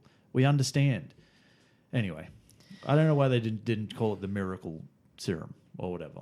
Because it doesn't sound cool. It doesn't. But anyway. And doesn't roll off the tongue. Yeah. Yeah, but keeping it grounded and keeping like as they have done with this season so far, I think has been really good. And bringing in like a heavy hitter like Dolph Lundgren can only make it better. Yeah. Okay, so I feel you're all on this, but how do you think this is going to play into the modern day, if at all? Well, because we haven't really seen anything from these flashbacks pay off. No. Not yet. So the only thing we've really seen that ties them together is the book. Well, not so much the book. It's the photo. The photo that was given to the journalist that shows her that he was in the Bratva and all that sort of stuff. I don't know. There were thoughts running around my head for a while that maybe this is how they sort of bring in Prometheus. Like maybe it's like one of its henchmen type no, of maybe thing? it's him. Like, because the guy is actually quite physically imposing as a Dolph Lundgren is. Yeah. Because this is one thing that, we're going to get to it in the next point. Yeah. When we're going to talk about Prometheus and all that sort of stuff. But, it kind of, the other potentials of who Prometheus might be, like, seem to be more and more of a long shot. But you have heard him speak. And he doesn't really speak with a Russian accent or anything. Yeah. Like that, so who knows? He could have a voice changer. He could have. He could. Who knows? But we may as well get into top moment number 3 then. Yeah, top moment number 3. And I'm going to have a theory for this. Me too. Prometheus is Deputy Mayor Lance. Question mark. Now, it's 99% chance it's fucking not him. Of course it's not. It's not. but let's just say, and can we all just put it on the line right now, that if it is, for whatever reason, Arrow is gone from this show. Yes. Yeah. If that's the way they want to play it, the show goes. But I guarantee you it's not. Because if that's true, then drunk Deputy Mayor Lance is Prometheus. Yeah, basically.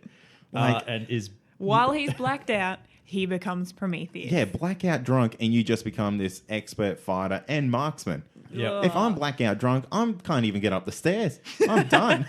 I sleep on the street. Yeah. Yeah. So what's your theory? My theory is there's multiple people that might be Prometheus. Multiple That ties in. Promethei. Ties in with what I was thinking. So going back to Felicity's boyfriend, Yeah. right? And the evidence that he handles. Yeah. I think that he has something to do with Prometheus because he will get... So they said in the show that the throwing stars that Prometheus uses are melted down arrows from the Green Arrow. Yeah. Who else has access to that other than a cop who handles the evidence as it comes in? Exactly. Well, Damn. any of the people that roam the streets of Star City picking up his arrows that he just leaves on the ground. But the or, easiest source Yeah. would be through the evidence Yeah. lockers. I guarantee this guy essentially is involved somehow, and that's just what these type of shows do. And now he knows that Felicity works for the Green Arrow. And that's why he was like so... Yeah. Like, man, if he had like long ears, they would have pricked up. It was like, oh, the motherfucking arrow? yeah. So basically, we're all agreed then that it's obviously more like a setup for Mayor Lance and all that sort of Yeah. assistant Mayor A Lance, deputy distraction, Mayor I Lance. guess. Can I just say, like, what?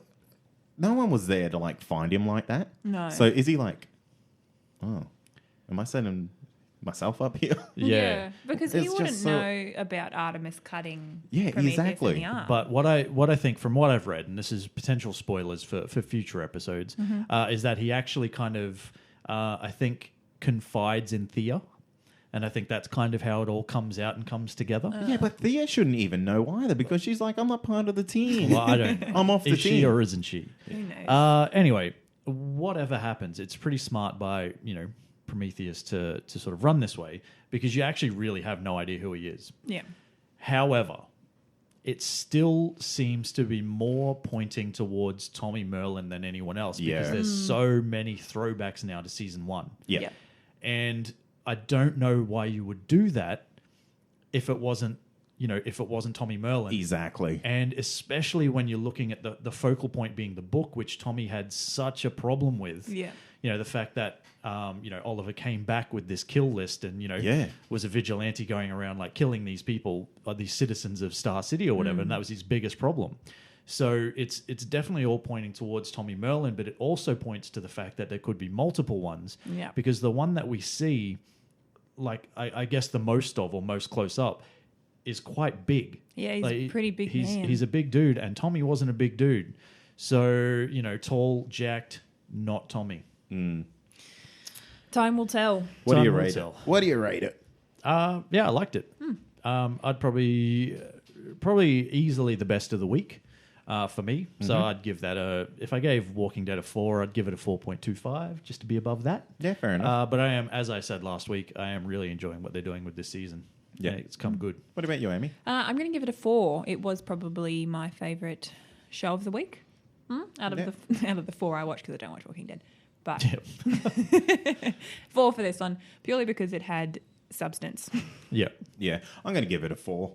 Just good. Yeah, Just good. Just good. Well, what I do like is the fact that this is the kind of the main show, like the perennial kind of CW show out of these ones, and for it to, it's finally sort of taken its spot back at the top of the mantle, almost. So it can kind of like, it can now you believe that Oliver Queen could be the guy that everybody rallies around. You know what? What? In saying that, I read a rumor today on the internet. Now, it's a rumor Right. Yeah. that Stephen Amell knows when Arrow's going to end. Well, he probably knows. does. And it's soon, apparently. Is it like this would be the last season?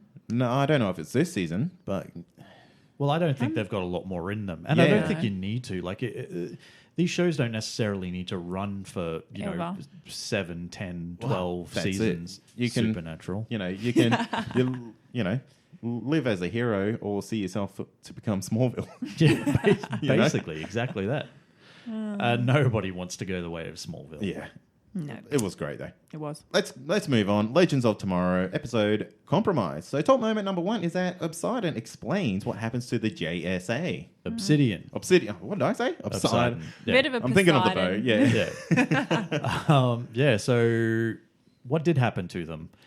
It's not They- really. It's not they- really explained that well. They but died in a mission Yeah, after she yeah. That's kind of left. it. Like, so she left. And they fell apart. they fell Pretty apart. much. They fell apart. He wasn't allowed to go on said mission because he couldn't be trusted or whatever reason. And then everybody died. Yep. But did they? Yeah. No. Not at all. I guarantee you they will come back at Oh some no, point. no, yeah. I have no doubt they will be coming back, but we're going to be seeing them through time Yeah. at at different points. So we'll Different see points through time, yeah. We'll see an older Stargirl and things like that. But would they really be older if they all died? Because I think it was only 10 years later or something like that. It was the 80s. No. But I mean, like when they, because it was when they 1943 when they died. Okay. went there. Yeah. Yeah. And it was like the mission was like in the 50s, I think, like early 50s or something like that.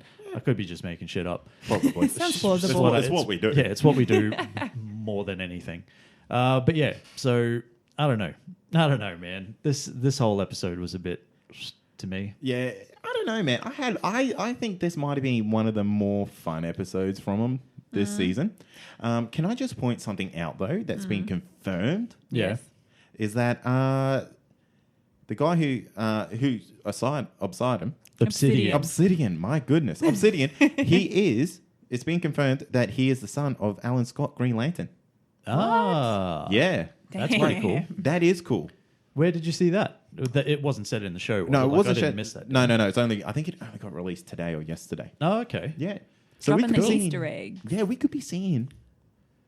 Well, there are like there's getting Cade's fanboying over here. My God. but there's getting more and more references to Green Lantern. Yeah. Throughout the shows. So it is quite possible that we'll see a version of a Green Lantern at some point. Yeah. I think that would be awesome.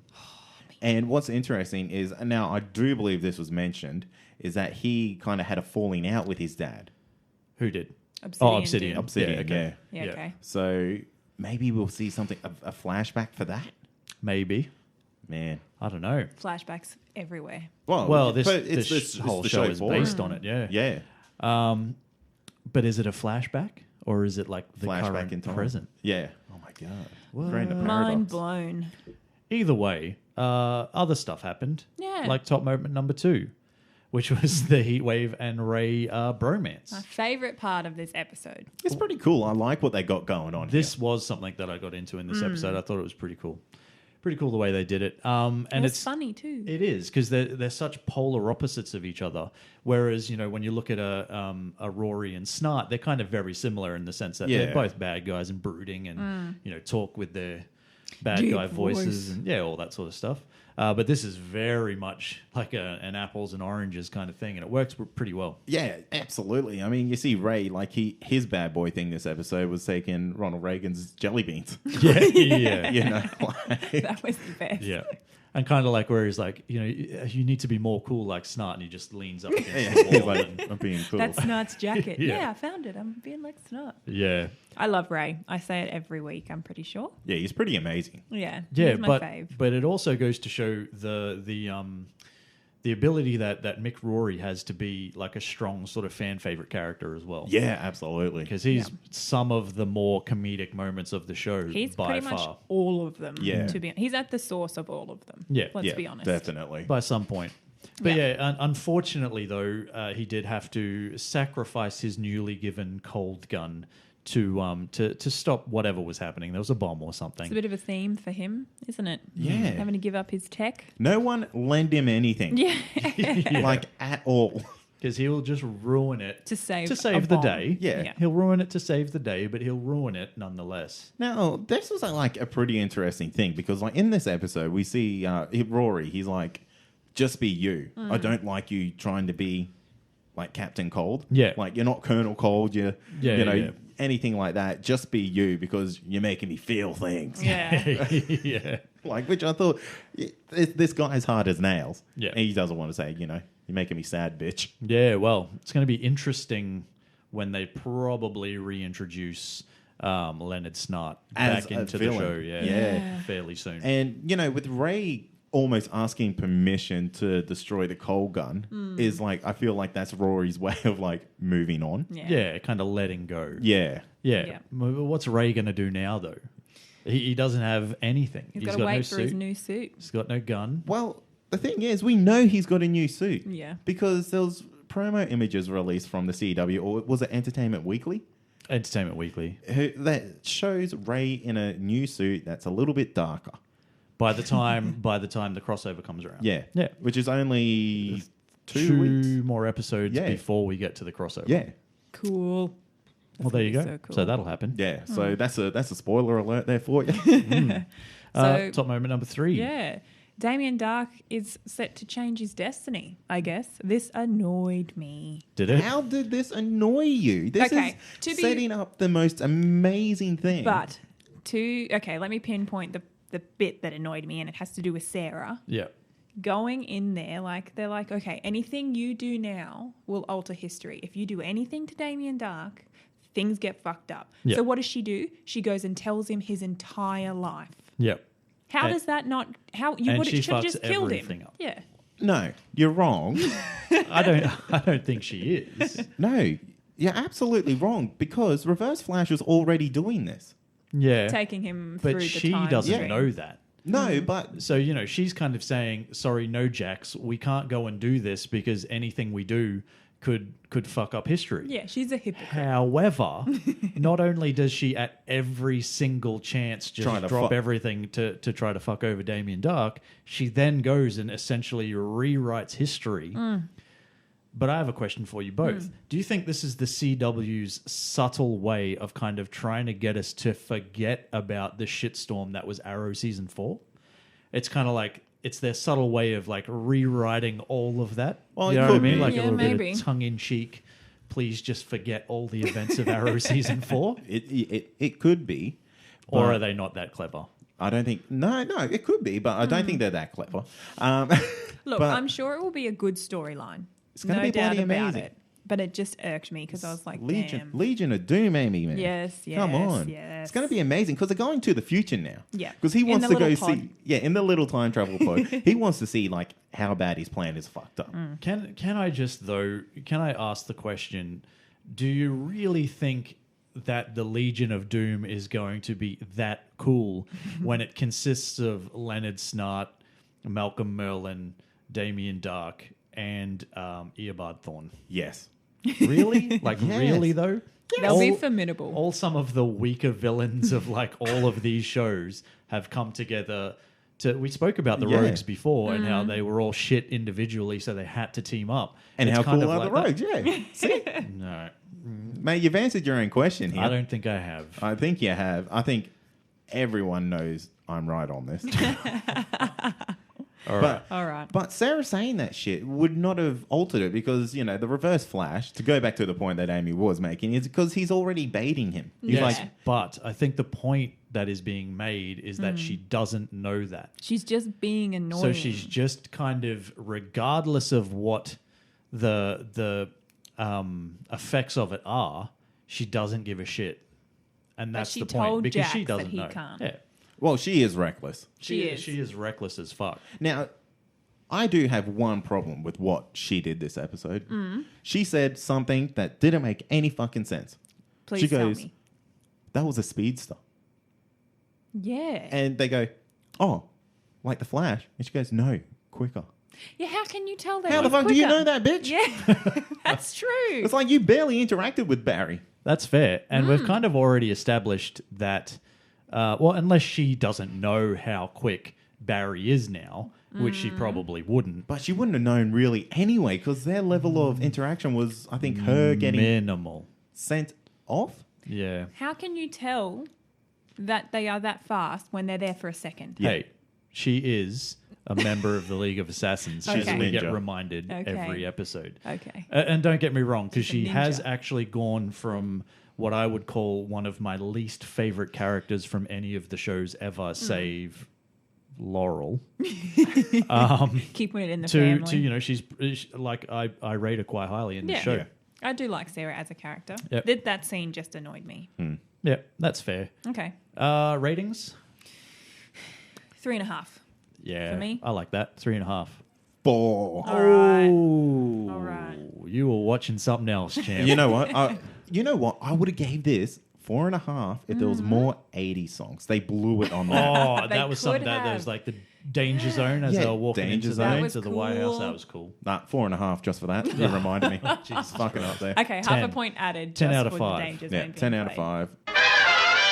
So as most of you know, we've partnered up with Comic Blitz. If you sign up using the promo code ComicConPod, you'll receive the first month of Comic Blitz Unlimited plan for free. Free. Who doesn't love free? I like free. Me too. So Comic Blitz is full of fantastic publications like Valiant, IDW, and a heap more. So if you're tired of the same old Marvel and DC and looking for something different, get on board.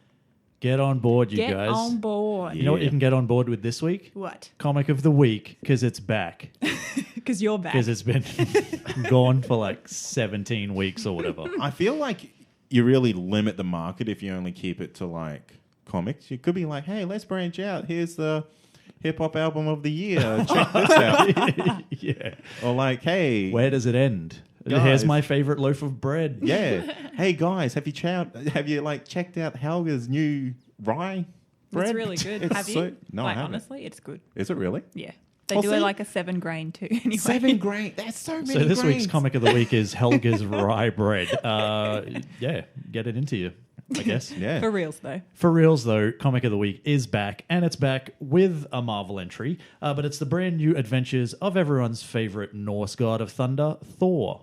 And I'm talking about the Unworthy Thor #1, written by Jason Aaron, with art by Oliver Coipel and Matthew Wilson, and it sees the fallen son of Asgard adjusting to life without his famed hammer Mjolnir, now in the possession of his old flame, Jane Foster. Thor, now going by Odin's son, goes about his daily life smiting trolls with his axe Yarnborn and his goat Tooth Gnasher. You can't even make this shit up. So seemingly content, apparently you can, but seemingly content to while away the days drinking mead and being, Sickum boy. and that's pretty much exactly what he says You're in one joking. of the panels. Doesn't say Sickum boy, but he's like, Get Tooth 'em. Gnasher, get him. I choose you. Yeah, essentially. Where was I? I don't know. Anyway, sorry. so he's basically going about his days drinking mead and being generally unworthy. So that is until a mysterious stranger called the Unseen tells him there is another Mjolnir, a hammer with immense power from a dead world, in old Asgard, and could see the Odin son regain the title of Thor once more. It's witty, out of this world, and generally great to see a fresh, new take on the adventures of the Thunder God. Coupled with the incredible artwork of dark lines and subtle color palettes featuring splashes of bold reds, Jason Aaron's new series is definitely off to a fantastic start. By Odin's beard, I declare this comic worthy with 4.5 giant space goats out of 5. Like, seriously, it is the coolest shit because he can't really, like, he doesn't necessarily possess all of the powers of Thor anymore because he used to cruise around on his hammer. So now he cruises around on his goat Tooth Gnasher. I don't know, man. That doesn't really compare to 7 grains in my bread. True. Only time will tell. We'll see who's talking about the Unworthy Thor #1 and Helga's Rhine bread. Yeah, we'll see in who's years to come. eating delicious sandwiches and who's talking about Thor riding a damn goat. Hey, We're you gonna know have what? goat on our sandwiches. Ooh, Sorry, no. that's I wouldn't eat that. I Yeah. would. Would you? Yeah. goat meat. Yeah. I feel like it would be chewy. Yeah. How did we get onto this I don't again? know. Let's go. Anyway, that's going to do it for another episode, I guess. So stay tuned next week as we review the latest wizardly offering from J.K. Rowling, Fantastic Beasts and Where to Find Them. And if you could see Amy right now, I'm the brimming with excitement. the glee on her face is insane. And of course, we'll bring you all the top moments from the week's TV shows and all that sort of stuff as well, as we always do. Probably without Gotham or something like that, but who knows? We'll just Maybe. surprise you. Yeah, Surprise. surprise. Gotham's gone. But it probably won't be, let's be Yeah. honest. We enjoy taking the piss out of it too much. I don't. Like, I genuinely don't, you guys. Can we just get rid of it? Can you not hear the pain in my voice? Like, I still hold out hope, man. you must be the only... Actually, no. You're not, and that's the sad That's thing. that's the sad thing. Yeah, you know I'm not the only one. Yeah. They're so popular. There are plenty of people that love that show. I don't know how. I'm just not into it. It's just not my cup of tea. Like, people say it's their favorite. And I don't know, like, what are these people watching? Like, nothing else? Yeah, they're probably watching. Did they watch the news? Oh, this episode was shit. Too many people died. Yeah. Anyway. Oh, the stories never match up. It's fucking ridiculous. Just Fox News, man. Come on, just pick a storyline and stick with it. Yeah. Anyway, you want to thank some people? Since Yeah. we're here. We can. Thanks to Helga's Rye Bread and the listeners, the subscribers, and reviewers. Yeah, you can follow us on social media formats. Hey, just wait, I'm not done. We got a couple of extra reviews this week, so Oh. you guys did good. You know, if I was more prepared, I would read some out, but you know me. We do. We do. Very unprepared. But they were nice. Very nice words. Can't even remember the names A couple of of the people. five bangers in there. Yeah, that's always good. That's how I like them. 5 bangers. 5 He bangers. likes that with his rye bread in the morning. Yeah. 5 bangers and rye bread. What were we talking about? Social media platforms. Yep. We got a Facebook. Facebook, That's Comic Confidential. isn't it? Instagram and Twitter are both at Comic Con Pod. And the link for the YouTube is still in the show notes. We've got a Snapchat that is run by everyone but Troy because he is lazy. Or Here we go. because I run the Twitter account. Fair. Nah. We're on different sides of the And fence. occasionally the Instagram account. Who even uses When- Instagram? Anybody could I be bothered do. to upload stuff. But for my own Instagram. Yeah, exactly, Yeah. right? But anyway, you can follow us on All of Snapchat. them. That's Comic Con Pod. You can pretty much use that for anything and you'll find us. Yeah, Yeah. basically. Website as well. Yeah, comicconpod.com. Check out the other shows that we have on there. That's the advisory. With James and Todd, or as I like to call them, Jod. yep, Or Thames. Jimmy and Toddy. Toddy from Neighbours. Toddy from Neighbours. It's That's Toady. Yeah, but I'm changing up for Todd. Changing the words, not the vibe. Anyway, also there is a Loot Crate And a Patreon. and a Patreon. And there's also, don't forget, the mad deals that we've got at Comic Blitz. Yeah. Man, I'm going to give out so many free comics. Like a month's worth. 1 month only. Yeah. Unlimited. Unlimited. So you just rape and pillage as much as you can Yeah, in that month. in that month. Yeah. You And need to then set aside every night for that month to Yeah. just get everything. Yeah. just cram it in. I don't care. Quit your job. Just read all those comics. Save yourself $8 Yeah. by quitting your job, but using promo code ComicConPod. Yeah. Yeah, do that. No steady income, just steady comics. Yeah. Exactly. What's more important? Yeah, that is the question. Yeah. That's it. Yeah, we're done. That is it for another show. So thanks for listening, everybody. As always, I am Troy. I'm Amy, And I'm Rye Bread. and this has been Comic Confidential. Peace. Bye. Bye. I have nothing against rye bread, by the way. I think you do. It's real good toasted with butter. It's better than ciabatta. No, Anything's better than ciabatta. incorrect. Fuck that. I That's love not even ciabatta. toast. No, I fucking hate ciabatta. Ciabatta and avo. Bam. Smashed avo. That's why I'll never be able to afford to buy a house. Yep, coffee and smashed avo all my life.